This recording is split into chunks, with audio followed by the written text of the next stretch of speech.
Lea, bukod doon sa pagpunta ng mga pulis sa mga property ni Atong Ang, ano pa yung mga hakbang ang ginagawa ng PNP para mahanap ang negosyante? Magandang tanghali sa iyo, Aga. Ipinag-utos ng PNP Acting Chief Police Lieutenant General Jose Melencio Nartates Jr. ang mahigpit na pagbabantay sa mga paliparan at pantalan sa bansa. Ayon kay Lieutenant General Nartates, ipinatutupad ng PNP ang mas mahigpit na pagbabantay o heightened monitoring sa mga port of exit bilang bahagi ng patuloy na manhunt.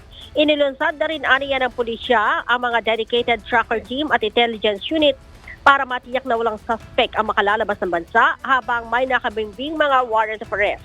Sa 18 akusado sa missing Sabongero, 17 na ang naaresto ng CIDG. Kabilang dito ang 10 pulis, isang dating pulis at 6 na sibilyan. Tanging si Atong Ang na lamang ang hindi pa nahuhuli. Kahapon aga, sinabi ni CIDG Director Police Major General Robert Alexander Morico II na base sa kanilang impormasyon ay hindi pa nakalalabas ng bansa ang negosyante. Patuloy pa rin ang ginagawang pagsisilbi ng warrant of arrest ng mga pulis sa mga property ni Ang sa Pasig, Palawan, Mandaluyong, Laguna at Batangas. Aga.